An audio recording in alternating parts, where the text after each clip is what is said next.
Today, we're going to explore the motif of blood in Shakespeare's Macbeth.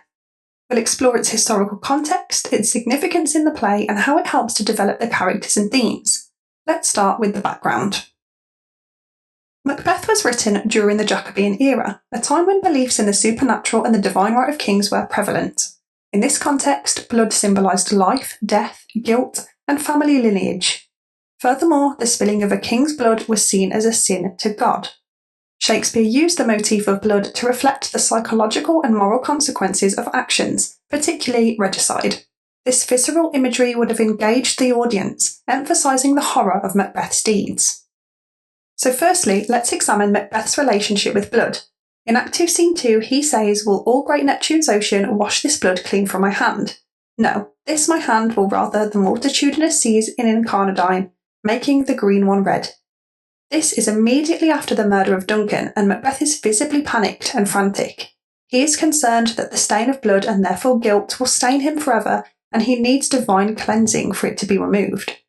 Specifically, Macbeth talks of his hand staining the seas red, which symbolises his overwhelming guilt, and it also conveys the brutality of the murder itself. The need for Neptune's ocean suggests the enormity of his sin, beyond earthly redemption. This also reflects his damnation. He seeks Neptune specifically because he knows his Christian God, whom he might have turned to for forgiveness, has rejected him for disrupting the divine order, so he must seek divine help elsewhere instead. This shows the inescapable nature of regicide. Furthermore, the enormity of this crime means that not even an ocean can purify him and cleanse him of his guilt. The phrase "making the green one red" unambiguously displays how his actions will transform the natural world. Green connotes innocence, nature and life, while red symbolises blood, guilt and violence. So when he comments that his bloody hands would turn the green seas red, Macbeth suggests that his crime has stained everything pure and natural about the world. This imagery suggests that his guilt will spread, contaminating the world around him and demonstrating the far-reaching impact of his actions. Let's also look at how Duncan's blood is described and compared to gold. Here's a quotation from Act 2, Scene 3. "His silver skin laced with his golden blood." Interestingly, Macbeth is the man to say this following the discovery of Duncan's body by Macduff, suggesting his attempt at masking his guilt. There is a sense of irony in Macbeth's words.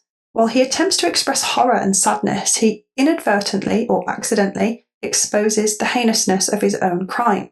His description is almost poetic, contrasting sharply with the violent act he's just committed. The imagery of silver skin and golden blood is used to denote precious metals, suggesting Duncan's royal and noble nature. Specifically, silver is often associated with purity and value. By describing Duncan's skin as silver, Macbeth is inadvertently acknowledging the king's innocence and worth. As well as this, gold is a symbol of royalty and divinity. Describing Duncan's blood as golden emphasises his divine right to rule and the sacrilegious nature of Macbeth's act. The metaphor ultimately signifies his royal status and the sanctity of his life. Shakespeare contrasts the purity and value of gold with the violent act of murder, highlighting the atrocity of Macbeth's crime. It also underscores the belief in the divine right of kings, making his murder a cosmic crime. We might also say the quote ties into the themes of kingship and the natural order. Duncan's murder is not just a political crime but a moral and natural disruption. The imagery of precious metals being tarnished by blood foreshadows the contamination of Scotland under Macbeth's rule. Another significant moment is in Act 3, Scene 4, where Macbeth says, "It will have blood," they say. "Blood will have blood." Again, don't forget that blood throughout the play symbolises guilt, violence, and the consequences of one's actions. This line encapsulates the central motif of blood, emphasising its role in illustrating the physical and psychological consequences of Macbeth's ambition and moral corruption. Here, Macbeth acknowledges that violence only causes more violence, suggesting inevitable retribution for his deeds. The bloodshed sets off a chain of events that leads to more bloodshed, illustrating the destructive power of unchecked ambition. The line highlights the interconnectedness of actions and consequences and acts as a warning to the audience. This realisation from Macbeth shows his increasing desperation and fear. He understands that this violent quest for power will only bring more bloodshed, leading to his own destruction. This marks as a shift from his earlier confidence and control to a state of anxiety and helplessness and even an internal struggle with guilt and paranoia. Finally, this line foreshadows the continued violence and the eventual downfall of Macbeth. It hints at the future murders he will commit and the blood that will be spilled as a consequence of his initial act of regicide. Macbeth himself becomes trapped in a cycle of violence, unable to escape the consequences of his actions.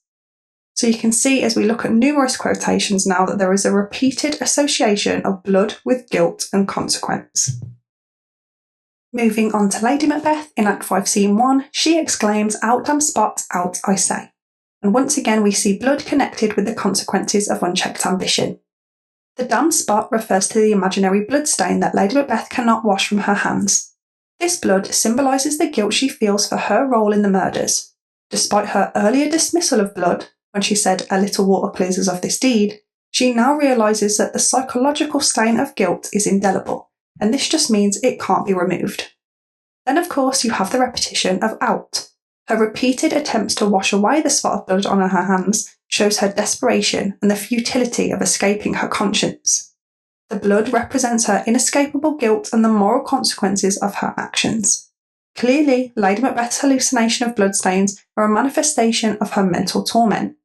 It indicates that the psychological impact of their crimes is destroying her sanity, and this acts as a warning from Shakespeare to his contemporaries. So rounding up some of the ideas we've looked at, the motif of blood in Macbeth is crucial for understanding the character's psychological states, and even connections to themes such as guilt and kingship. The Jacobean audience would have seen the blood as a powerful symbol of guilt, ambition, and the consequences of disrupting the divine order. To recap, we've looked at how Duncan's blood symbolises his royal status, how Macbeth's guilt is depicted through his vision of blood, and how Lady Macbeth's hallucination reveals her inescapable guilt. We've also discussed the cyclical nature of violence as shown through blood imagery too.